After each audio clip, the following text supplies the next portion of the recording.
Studios Ayo Johnson, who's an Africa Affairs analyst based here in London. Judging by this first day of testimony, he's certainly begun his defence all guns blazing. Absolutely.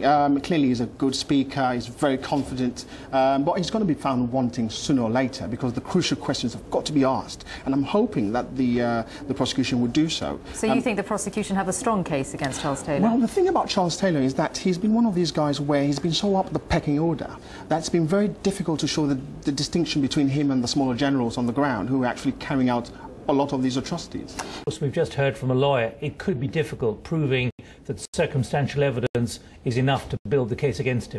Absolutely. Charles Taylor has surrounded himself with one of the best lawyers you could think about. He's got a very good, solid team around him. He himself is a very good speaker, and the evidence that we've seen thus far is not rock solid, and I'm afraid it's going to take time. Over time we may be able to see whether he's found guilty or not. The Africans are getting as much out of dealing with China as the Chinese are.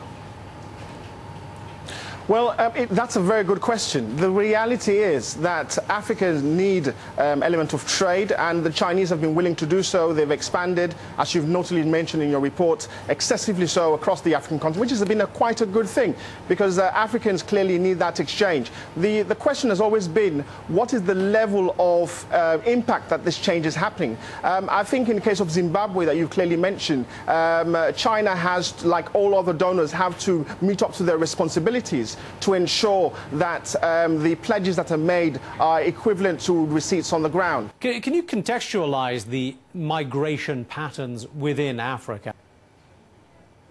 Well, large numbers of people are desperate. Their economies haven't worked. They've got issues within their countries, and as a matter of survival, large numbers of them across the continent are moving to countries which they think are far more affluent than the ones from which they first came from. And South Africa is one of many. Do they actually make sure that the labour is treated properly? Well, the one thing that Zuma had, the problems he's got currently, is that he's in a tug of war with the unions. And the unions in South Africa are desperate to ensure that there's fair terms for their workers and there's security for jobs for those South Africans in that country. This deal between China and Guinea a good thing or a bad thing? Well, it all depends on how you look at it. Clearly, Guinea needs the element of investment. And of course China is willing to do so. China has this relationship with Africa, and of course Guinea is no exception, where they exchange raw materials, provide access, and in exchange for that they're willing to build bridges, schools, roads, and a whole raft of industrial industries to help Africa grow. And of course Guineans, who are quite clearly patriotic and very focused on the issue of their raw materials, are quite happy for China to partake in that. Have you been impressed with what you've heard, and are you expecting much from that address? Well, on the issue of aid, clearly the industrialized nations are trying to do that much more to Africa. But Africa needs more than that. They need an element of trade, and they need to be able to govern and control their own affairs themselves.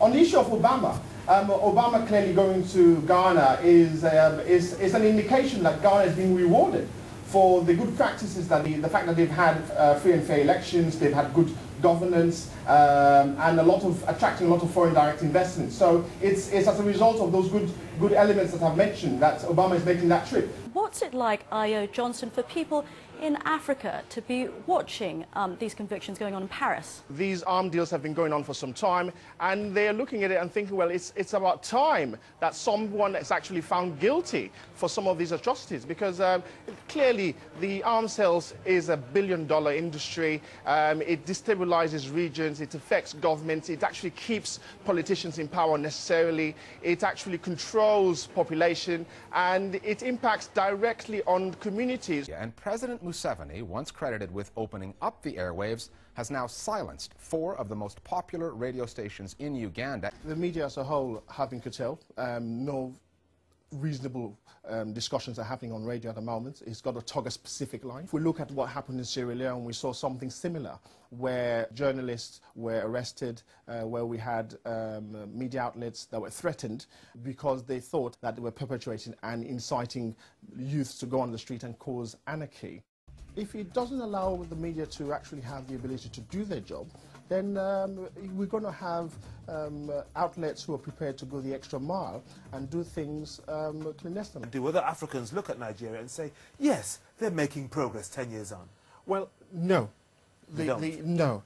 For the simple reason that Nigeria, be it that because of their might, their numbers, 150 odd million, should have done far better. Yes. But in saying Look at that oil wealth. Yes. My Absolutely. goodness. But I'm not a fan of the oil wealth. I've always been on the understanding that with oil, you've got to have other resources that you've got to lean on. To be totally dependent, where you've got 99% of all your income coming from oil, being totally dependent on it is a worry, because you'll be hit when we've got fluctuations in the market, and when prices go down, and when in the case we've got in the Delta region at the moment, where 30% of the output of oil has been curtailed.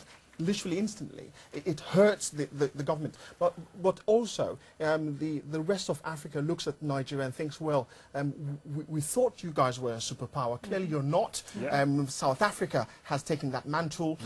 You are clearly a distant second. And maybe it may give Nigerians the appetite to do one better. Do you think there'll be any sort of legal reaction in Angola? Well, one would expect so, but the truth is President Santos, who's got an iron grip on that country, is not going to allow that. He made that very clear during the trial in France, that he did not want the trial to go ahead. He didn't think that they were founded. He thought that they actually exposed a lot of what had happened back then, and it put a lot of their secrets, especially military secrets from an Angolan perspective, out in the open.